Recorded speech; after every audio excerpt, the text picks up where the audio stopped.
Hello students, welcome to LN digital. આજના આપણા સેશનમાં આપણે વિધેયના અલગ અલગ પ્રકારો અને તેના આલેખો વિશે સમજ કેળવા જઈ રહ્યા છીએ. સૌથી પહેલાં બૈજિક વિધેય. પ્રશ્ન એ થાય કે બૈજિક વિધેય એટલે શું? તો આવો એને વ્યાખ્યા દ્વારા સમજવાનો પ્રયત્ન કરીએ. ચલ x માટેના સરવાળા, બાદબાકી, ગુણાકાર, ભાગાકાર અને ઘાત જેવા બૈજિક સંકેતોથી બનતા વિધેયને બૈજિક વિધેય કહેવામાં આવે છે. જુદા જુદા ઉદાહરણ દ્વારા એને વધારે સમજવાનો પ્રયત્ન કરીએ. fx બરાબર √(x²+1), gx બરાબર x ની 4 ઘાત ઓછા 16x² upon x plus √x વત્તા x - 2 ઇન્ટુ (x+1). તો આપ જોઈ શકો છો કે બહુ બધી ઘાત અહીંયા આપેલી છે. સરવાળા, બાદબાકી, ગુણાકાર, ભાગાકારની નિશાની યુઝ કરેલી છે.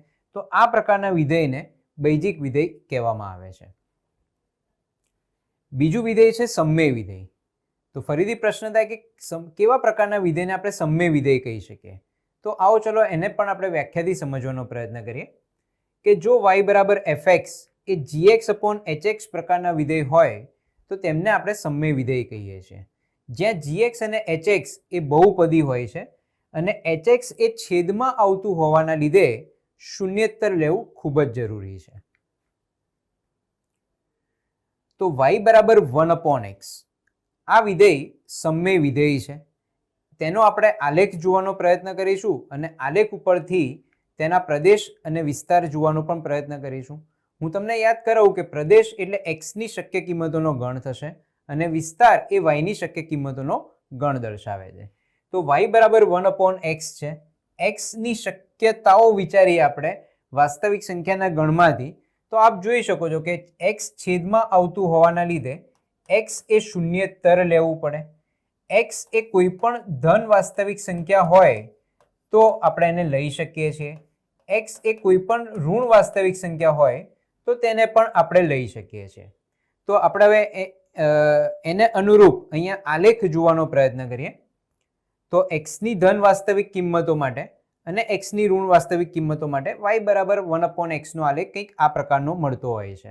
અને જો એના પ્રદેશગણની વાત કરીએ તો x શૂન્યેત્તર સિવાય કોઈ પણ ધન વાસ્તવિક સંખ્યા કે ઋણ વાસ્તવિક સંખ્યા આપણે લઈ શકતા હોવાથી x બિલોંગ્સ ટુ તમે કહી શકો r-0 અથવા એનો સંકેત છે r0. આ જ રીતના x ની જુદી જુદી ધન વાસ્તવિક કિંમતો લેવાથી y ની પણ સામે તમને ધન વાસ્તવિક કિંમતો મળશે અને x ની જુદી જુદી ઋણ વાસ્તવિક કિંમત લેવાથી y ની પણ ઋણ વાસ્તવિક કિંમતો મળશે. પરંતુ અહીં y પણ શૂન્યેત્તર રહેશે તો વિસ્તાર આવશે r-0. આ જ રીતના y બરાબર 1/x² પણ એક સમમેય વિધેય થાય. તો ફરીથી અહીંયા આપણે x એ શૂન્યેત્તર જ લેવો પડશે. x કોઈ પણ ધન વાસ્તવિક સંખ્યા હોય તો એ આપણે લઈ શકીશું. x કોઈ પણ ઋણ વાસ્તવિક સંખ્યા હોય તો એ પણ આપણે લઈ શકીશું. અહીંયા તો જોઈએ કે x ધન વાસ્તવિક સંખ્યા અને ઋણ વાસ્તવિક સંખ્યાઓ y બરાબર 1/x² માં મૂકવાથી આપણને આલેખ કેવો મળે છે? તો એ કંઈક આ પ્રકારનો આલેખ આપણને જોવા મળશે.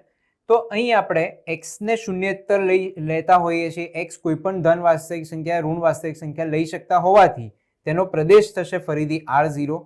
પરંતુ આ વખતે વિસ્તારમાં થોડોક ચેન્જ આવશે કારણ કે y બરાબર 1/x² છે. તો x કોઈ પણ ધન વાસ્તવિક સંખ્યા માટે તમને y ધન વાસ્તવિક સંખ્યાઓ મળતી રહેવાની. પરંતુ જો x ઋણ વાસ્તવિક સંખ્યા લેશો તો છેદમાં x² હોવાના લીધે y ની કિંમતો બધી ધન મળશે, જે આપ આલેખ પર પણ જોઈ શકો છો. આથી y નો જે વિસ્તાર છે એ r+ કહી શકાય કે આપણને ધન વાસ્તવિક સંખ્યાનો ગણ મળે છે. અથવા જો એને અંતરાલ ફોર્મમાં લખવું હોય તો અંતરાલ ફોર્મમાં એને લખાશે વિવૃત અંતરાલ 0 થી ∞. ઓકે, એક એક્ઝામ્પલ જોવાનો પ્રયત્ન કરીએ કે y બરાબર x²+1/x² - 4 નો પ્રદેશ શોધો. હવે આપણે જોયું કે આ સમમેય વિધેય બનવા માટેની શરત શું હોય? તો એનો છેદ શૂન્યેત્તર હોવો જોઈએ. તો અહીં x² - 4 ≠ 0 લેવા પડે. એના ઉપરથી x ની કિંમતો શોધવાનો પ્રયત્ન કરીએ તો x² is not equals to 4. તો x is not equals to +or-2. તો આનો મતલબ એવો થાય કે x +or-2 સિવાય કોઈ પણ વાસ્તવિક સંખ્યાઓ આપણે લઈ શકીએ છીએ. જેથી કરીને આ વિધેય વ્યાખ્યાયિત બને છે. આથી માંગેલ પ્રદેશ ગણની જો વાત કરીએ તો એ લખાશે કે r એટલે કે કોઈ પણ વાસ્તવિક સંખ્યાનો ગણ જેમાંથી આપણે 2 અને -2 બાદ કરીશું તો માંગેલ પ્રદેશ ગણ આવશે r - 2, -2. અસમય વિધેય. તો અસમય વિધેયને પણ વ્યાખ્યા અને તેના એક્ઝામ્પલ થ્રુ સમજવાનો પ્રયત્ન કરીએ કે બૈજિક વિધેય કે જે એક અથવા વધુ પદ એવા ધરાવે કે જેમાં x ની અપૂર્ણાંક ઘાત જોવા મળે તો તેવા વિધેયને અસમય વિધેય કહેવાય છે. લાઈક fx = 2√x + 5x ના છેદમાં x² - 1. y = √x નો પણ આપણે આલેખ જોવાનો પ્રયત્ન કરીશું અને ત્યારબાદ તેનો પ્રદેશ અને વિસ્તાર પણ નક્કી કરીએ. તો y = √x છે તો આ વખતે x = 0 લેવામાં આપણને કોઈ જ વાંધો નથી. x કોઈ પણ ધન વાસ્તવિક સંખ્યા હશે તો એ પણ આપણે લઈ શકીશું. x કોઈ પણ ઋણ વાસ્તવિક સંખ્યા હશે તો એ આપણે નહીં લઈ શકીએ કારણ કે y રૂટની અંદર x આપણને આપેલું છે તો રૂટની અંદર કોઈ પણ નેગેટિવ કિંમત હશે તો એ સામે આપણને કોઈ પણ વાસ્તવિક સંખ્યા આપશે નહીં. તો x ની ધન વાસ્તવિક સંખ્યા અને x ની શૂન્ય કિંમત લેવાથી y = √x નો આલેખ આપણને કેવો મળે છે તે જોવાનો પ્રયત્ન કરીએ. તો y = √x નો આલેખ કંઈક આ ટાઈપનો મળશે કે જેમાં x = 0 લેવાથી y = 0 મળશે અને x ની અલગ અલગ ધન કિંમત મૂકવાથી y ની પણ સામે અલગ અલગ ધન કિંમતો આપણને મળતી રહેશે. તો એનો જે પ્રદેશ ગણ છે તો આપ જોઈ શકો છો કે x ધન લઈ શકીએ છીએ, x 0 લઈ શકીએ છીએ, પરંતુ x ઋણ આપણે લઈ નહીં શકીએ. તો એનો જે પ્રદેશ ગણ છે એ લખાશે સંવૃત વિવૃત અંતરાલ 0 થી ઇન્ફિનિટી અને વિસ્તારમાં પણ કંઈક એવી જ રીતની વાત છે કે y આપણને ઋણ નથી મળી રહ્યા, y 0 આવી રહ્યા છે, y કોઈ પણ ધન વાસ્તવિક સંખ્યા આવી રહી છે તો એનો વિસ્તાર પણ 0 થી ઇન્ફિનિટી જેમાં 0 સાથે સંવૃત અંતરાલ કારણ કે y = 0 શક્ય છે અને ઇન્ફિનિટી હોય કે -ઇન્ફિનિટી હોય એની સાથે હંમેશા વિવૃત અંતરાલ લેવામાં આવે છે. તો હવે એના માટેનો પણ આપણે એક એક્ઝામ્પલ જોઈએ અસમય વિધેય માટે. y = x - 3 ના છેદમાં x - 5 છે તો એનો આપણે પ્રદેશ ગણ શોધવાનો છે. તો જેમ હમણાં આપણે નક્કી કર્યું કે રૂટની અંદર નેગેટિવ વાસ્તવિક સંખ્યા આપણે લઈ નહીં શકીએ, 0 લઈ શકાશે અને કોઈ પણ ધન વાસ્તવિક સંખ્યા લઈ શકાશે. તો આપણે અહીંયાથી x ને નક્કી કરવા માટે શક્ય x ને નક્કી કરવા માટે કે જે √x - 3/x - 5 ને વ્યાખ્યાયિત બનાવે તો એના માટે આ જે રૂટની અંદર છે x - 3/x - 5 એને આપણે >= 0 લેવા પડે. હવે વેવી કર્વની મદદથી આપણે શક્ય x ની કિંમતોનો ગણ શોધવાનો પ્રયત્ન કરીએ. તો x - 3 અને x - 5 ને 1/1 0 સાથે કમ્પેર કરીએ તો આપણને ક્રિટિકલ પોઈન્ટ્સ x = 3 અને x = 5 મળે જેને સંખ્યા રેખાના રૂલ્સ રેગ્યુલેશન્સ પ્રમાણે આપણે અહીંયા એરેન્જ કરીએ છીએ. હવે ત્યારબાદ વેવી કર્વ પદ્ધતિ પ્રમાણે આપણી પાસે અહીંયા પ્લસ આવે, અહીંયા માઇનસ આવે, અહીંયા પ્લસ આવે. આપણી પાસે x - 3/x - 5 ગુણોત્તર >= 0 છે. =0 ક્યારે આવશે? જ્યારે અંશ 0 હશે એટલે કે જ્યારે x = 3 હશે.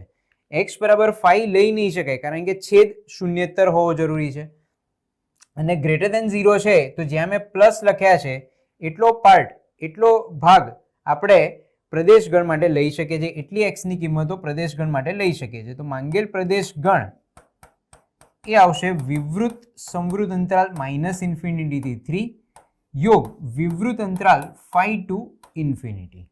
ઓકે, તો આ આપેલ વિધેયનો પ્રદેશ ગણ થશે. ત્યારબાદ બહુપદી વિધેય. બહુપદી વિધેય પણ એક બહુ જ ઇમ્પોર્ટન્ટ વિધેય છે.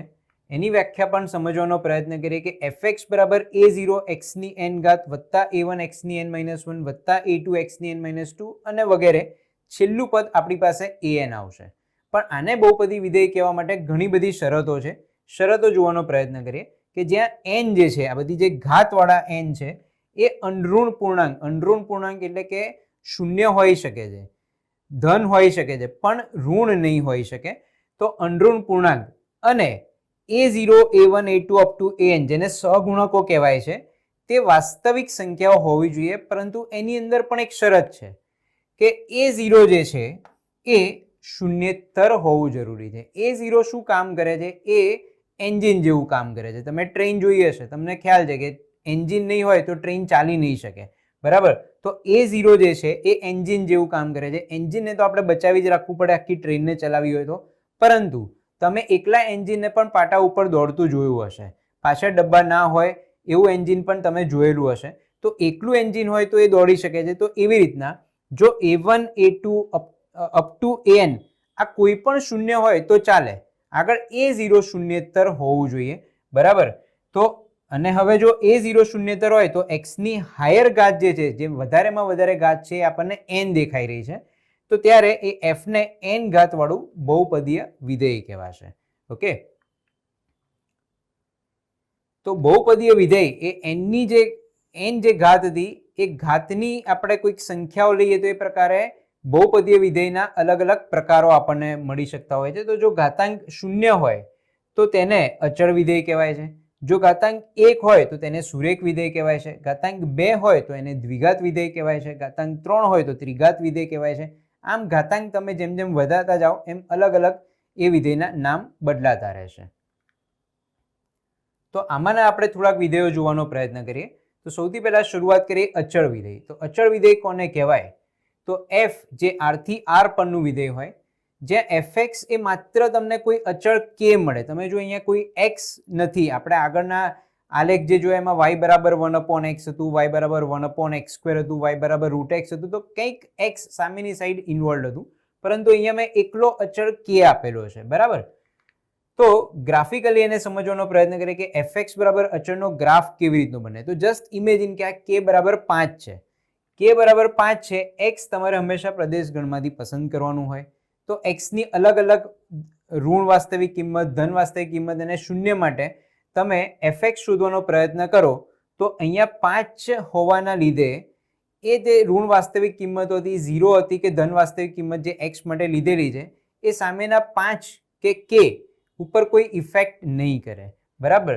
તો fx બરાબર k નો આલેખ કેવો બનશે? તો જસ્ટ માની લો કે અહીંયા આપણે k બરાબર 5 લીધેલા છે, તો x ની અલગ અલગ વાસ્તવિક કિંમત માટે તમને અલગ અલગ જે અહીંયા બિંદુઓ મળશે એ બધા જ બિંદુઓ y બરાબર 5 નું સમાધાન કરશે, બરાબર. તો અત્યારે આપણે વ્યાપક રીતે k લીધેલો છે, તો એ બધા જ બિંદુઓ અલગ અલગ x બિલોંગ્સ ટુ r માટે એ બધા જ બિંદુઓ y બરાબર k નું સમાધાન કરે છે. તો અહીંયા આપણને જે આલેખ મળી રહ્યો છે એને સમક્ષિતિજ રેખા કહેવામાં આવે છે. સમક્ષિતિજ રેખા એટલે એવી રેખા કે જે y અક્ષને લંબ હોય અને x અક્ષને સમાંતર હોય. તો આ y અક્ષને લંબ છે અને x અક્ષને સમાંતર છે. તો અચળ વિધેયનો આલેખ જે છે એ આપણને હંમેશા સમક્ષિતિજ રેખા મળશે. જો એ અચળ વિધેય અહીંયા કોઈ માઇનસમાં એટલે કે કોઈ ઋણ વાસ્તવિક સંખ્યા આપેલી છે, ધારો કે -5 આપ્યું છે, તો આ જે વ્હાઈટ જે આપણે યલો કલરની લાઈન દેખાય છે સમક્ષિતિજ રેખા, એ x અક્ષની નીચે આવી જશે. ઓકે, પ્રદેશગણ જોવા જઈએ તો કોઈ પણ વાસ્તવિક સંખ્યા તમે લઈ શકો છો, કોઈ બાંધછોડ એની અંદર છે નહીં, પરંતુ વિસ્તાર એ આપણને જો અહીંયા 5 હોય તો દરેકે દરેક x ની અલગ અલગ કિંમતો માટે તમને માત્ર સામે 5 જ મળશે. અને એ 5 વિસ્તાર એટલે શું થાય કે શક્ય fx ની કિંમતોનો ગણ, તો કર્લી બ્રેકેટની અંદર માત્ર 5 જ લખવાનો આવશે. તો વિસ્તાર આપણને એકાકી ગણ મળશે, જે અહીંયા ઇન જનરલ k માટે આપણે એકાકી ગણની અંદર મીન્સ કે ગણની અંદર k દર્શાવેલો છે. તો અચળ વિધેયની એક બીજી વ્યાખ્યા પણ છે કે જે વિધેયનો વિસ્તાર એકાકી ગણ હોય તેવા વિધેયને પણ આપણે અચળ વિધેય કહીશું. ત્યારબાદ બીજું વિધેય સુરેખ વિધેય. f એ r થી r પરનું વિધેય છે. fx બરાબર ax પ્લસ b, જેની અંદર એન્જિન તરીકે ax છે, તો એનો જે a છે એ શૂન્યેતર હોવો જોઈએ. તો તેવા વિધેયને આપણે સુરેખ વિધેય કહી શકીએ. સુરેખ વિધેયનો આલેખ કદાચ તમારા જાણમાં હશે જ કે હંમેશા એક રેખા દર્શાવશે. તો y બરાબર ax પ્લસ b નો આલેખ એક સુરેખા આવશે. અને તેના પ્રદેશ અને વિસ્તારની વાત કરીએ તો એમાં કોઈ બાંધછોડ હોતી નથી, કોઈ રિસ્ટ્રિક્શન નથી હોતા. x કોઈ પણ વાસ્તવિક સંખ્યા લઈ શકાય છે અને y પણ સામે તમને કોઈ પણ વાસ્તવિક સંખ્યા મળશે, તો એના પ્રદેશ અને વિસ્તાર બંને આવશે r. ઓકે, ત્યારબાદ દ્વિઘાત વિધેય. તો જો f એ r થી r પરનું વિધેય હોય, જ્યાં fx બરાબર ax² વત્તા bx વત્તા c, જ્યાં a b c belongs to r અને a શૂન્યેતર હોય, તો તેવા વિધેયને દ્વિઘાત વિધેય કહેવામાં આવે છે. જેનો પ્રદેશગણ તો x માટે કોઈ જ રિસ્ટ્રિક્શન નથી, કોઈ બાંધછોડ નથી, x બિલોંગ્સ ટુ r આવશે. પરંતુ વિસ્તાર એ વિધેય પર વ્યાખ્યાયિત છે, એ એના માટે કોઈ રિસ્ટ્રિક્શન નથી, પણ એ જે વિધેય તમને y બરાબર ax સ્ક્વેર વત્તા bx વત્તા c આપેલું હશે એનો જે a એટલે કે જે લીડિંગ કોએફિશિયન્ટ જે x સ્ક્વેરનો જે સહગુણક છે એ ગ્રેટર દેન 0 છે કે લેસ દેન 0 છે, એકોર્ડિંગલી આપણને એનો વિસ્તાર મળતો હોય છે. તો જો a ગ્રેટર દેન 0 હોય તો તમને કદાચ ખ્યાલ હશે જ કે y બરાબર ax સ્ક્વેર વત્તા bx વત્તા c નો આલેખ હંમેશા એક પરવલય દર્શાવે છે. તો જો a ગ્રેટર દેન 0 હોય તો એ આવી રીતના અપવર્ડ પરવલય દર્શાવશે અને a લેસ દેન 0 હોય તો એ ડાઉનવર્ડ પરવલય દર્શાવતો હોય છે. ત્યારબાદ માનાંક વિધેય. તો જો y બરાબર fx એ માનાંક x હોય તો તે વિધેયને માનાંક વિધેય કહેવામાં આવે છે, જે નીચે હું બતાવું એ પ્રમાણે વ્યાખ્યાયિત થશે કે fx બરાબર માનાંક x. હવે જો x greater than or equals to 0 છે તો માનાંક x બરાબર x લખાશે. પરંતુ હવે ધ્યાન રાખવાનું, આ બહુ જ અગત્યનો કોન્સેપ્ટ છે કે જો x લેસ દેન 0 હશે, x એ ચલ છે, અહીંયા x ની કિંમતો, ચલ એટલે શું થાય કે કિંમતો બદલી શકાય, તો x ની કિંમતો આપણે ઋણ લઈએ ત્યારે માનાંક x તમને માઇનસ ઓફ x આપે. તો x પોતે ઋણ છે અને આગળનો માઇનસ, તો એ માઇનસ ઓફ માઇનસ એ ધન બનાવશે અને તમને ખ્યાલ જ છે કે માનાંકની કિંમત હંમેશા ધન જ રહેવી જોઈએ. તો આ હંમેશા યાદ રાખવાનું કે જ્યારે x greater than or equal to 0 હોય ત્યારે માનાંક x બરાબર x થશે, પરંતુ જો x લેસ દેન 0 હોય તો માનાંક x બરાબર માઇનસ x લખવાનું આવશે.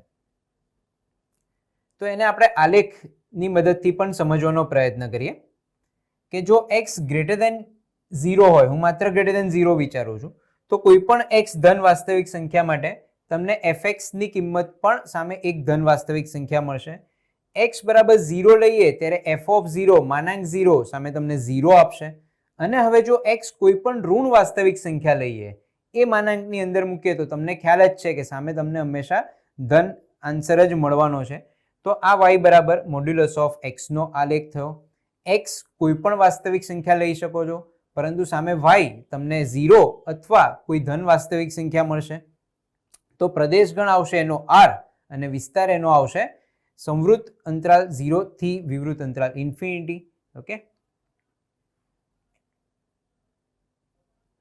ત્યારબાદ નેક્સ્ટ ચિહ્ન વિધેય, જેનું અંગ્રેજી છે સિગ્નમ ફંક્શન. બહુ જ ઇન્ટરેસ્ટિંગ વિધેય છે આ, આવો એને સમજીએ. y બરાબર fx સિગ્નમ ઓફ x નીચે મુજબ વ્યાખ્યાયિત છે. fx બરાબર સિગ્નમ ઓફ x. હવે તમને ખ્યાલ છે કે x વાસ્તવિક સંખ્યા જે આપણે લઈએ છીએ એની અંદર 3 અલગ અલગ પ્રકાર હોય છે કે ધન વાસ્તવિક સંખ્યા, શૂન્ય અને ઋણ વાસ્તવિક સંખ્યા.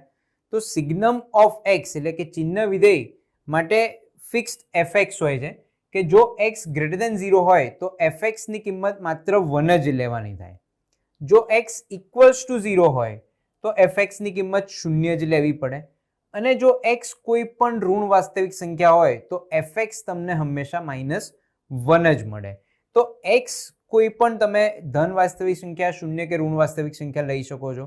તો એનો જે પ્રદેશગણ છે એ તો r જ આવશે, પરંતુ એનો વિસ્તાર અહીંયા બંધાયેલો રહેશે, કારણ કે વિસ્તારમાં -1, 0 અને 1 આ માત્ર 3 જ કિંમતોનો ગણ બનશે. તો એનો પ્રદેશગણ r, વિસ્તાર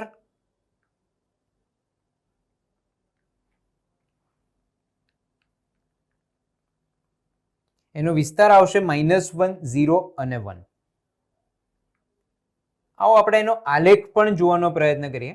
તો f r થી r પરનું વિધેય છે જ્યાં fx બરાબર સિગ્નમ ઓફ x. ફરીથી યાદ કરાવું કે x ગ્રેટર દેન 0 હોય ત્યારે fx બરાબર 1, લેસ દેન 0 હોય ત્યારે -1 અને ઇક્વલ્સ ટુ 0 હોય ત્યારે 0 મળશે આપણને. તો અહીંયા જ્યારે x ઇક્વલ્સ ટુ 0 હોય ત્યારે તો એ 1 નહીં આવે, એટલે અહીંયા એક વર્તુળ દર્શાવવામાં આવેલું છે.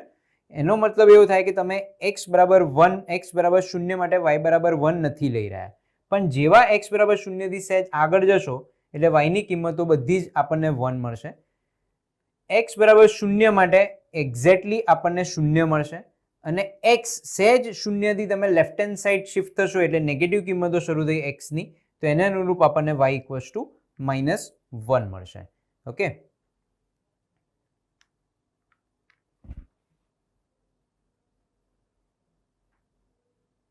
સિગ્નમ ઓફ એક્સને આપણે આ રીતે પણ દર્શાવી શકીએ છીએ, માનાંક ઓફ એક્સના છેદમાં એક્સ જ્યાં એક્સ નોટ ઇક્વલ્સ ટુ 0 અને 0 જ્યાં એક્સ ઇક્વલ્સ ટુ 0, અથવા એક્સના છેદમાં માનાંક ઓફ એક્સ જ્યાં એક્સ નોટ ઇક્વલ્સ ટુ 0, 0 જ્યાં એક્સ ઇક્વલ્સ ટુ 0 ની રીતે પણ એને વ્યાખ્યાયિત કરી શકાય છે.